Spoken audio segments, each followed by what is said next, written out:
Hi, welcome to Questions with Beale. My name is Andy. I'm a pastor in Crosspoint Church, which is in Kansas City. And you I'm are? Beale. I'm in 6th grade.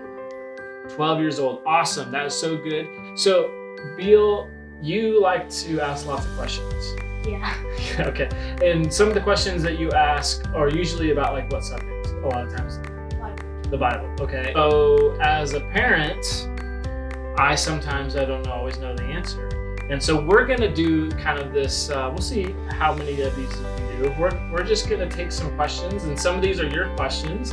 And then I've asked for some questions from other people as well, like what questions they have about the Bible. So why don't you go ahead and read your first one, okay?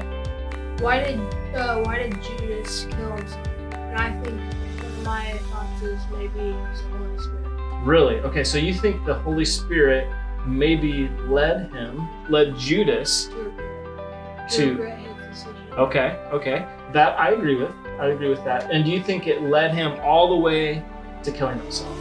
Yes, because he betrayed Jesus, and that's Okay. much bigger than something just like Totally. Okay, so just for everyone who's watching that may not know the story, okay, so Judas was one of Jesus' disciples, right? And he spent 3 years living with Jesus.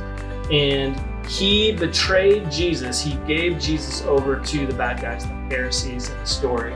And do you have any idea what he got in payment? He got like 20 silver. Yeah, he got a bunch of silver. I think it was 30, right? He got 30 pieces of silver. And then he hands Jesus over to the bad guys. And then at the end of the story, we find out that Judas hangs himself in a field. Yeah. I think that you're probably right in some regards. I think that definitely the Holy Spirit made him feel regret about having betrayed Jesus. However, I don't think the Holy Spirit led him to kill himself, because I don't think we're ever supposed to do harm to ourselves. And I don't think God would ever tell us to harm ourselves. But I do think that there's a sense of guilt that we have when we do something that we shouldn't do. And then that causes us to feel something. And sometimes we don't know what to do with those feelings, right? We don't know, how do I handle all these bad feelings? And you know one thing that the Bible tells us to do when we have feelings like that? What? It tells us to be in the light. And the way that we're in the light, and this is what John, another disciple of Jesus, said, we need to be in the light. And the way that we're in the light is we tell someone, maybe it's a parent, a teacher, another friend, of some of those maybe things that we did and those feelings, and we ask for forgiveness. That's a great question. I like that one a lot. Yeah. So next question. So that one was a question from you. All right, and so the next question is, what? Can you read that? Olivia. Okay, this is from Olivia. What does Olivia ask? What was the size And weight. Size and weight of the rock David threw at Goliath. Okay, so the story is little David, right? He has the sling and he shoots the rock. All right, so do you remember where he got the rocks? Where David got the rocks?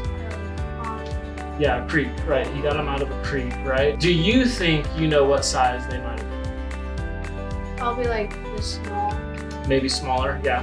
You know, the truth is we don't know for sure, but I do know some things about David and his slingshot. He had a long strap of leather, and there's a little pouch in the middle, and they would put the rock in, and they would run it over their heads like this, and then they would let one of the pieces of leather go, and they would fling the rock. Okay? Now, do you know that it's believed that just like, have you heard of like archers? There were archers in the old armies, right? Yeah. And they had archery armors or archery armies. Yeah. It is believed that they actually had slingshot armies. That's weird. It is kind of weird, right? And they were so good that from like hundreds of yards away, they could sling their slings and throw the rock, and it could hit something from hundreds of yards away. They were really super accurate. Some of these guys were. All right. So I don't know exactly how big. I would guess that it's probably like the size of a golf ball. Yeah. Or maybe the size of a baseball. But it couldn't be much bigger than that because they got to fling it over their head. Yeah. Well, thanks for being with us with Questions with Beale. Beale, great questions. We'll do it again. If you have a question, DM me, DM Beale if you can find them on YouTube, and we'll answer your questions in the next episode of Questions with Beale.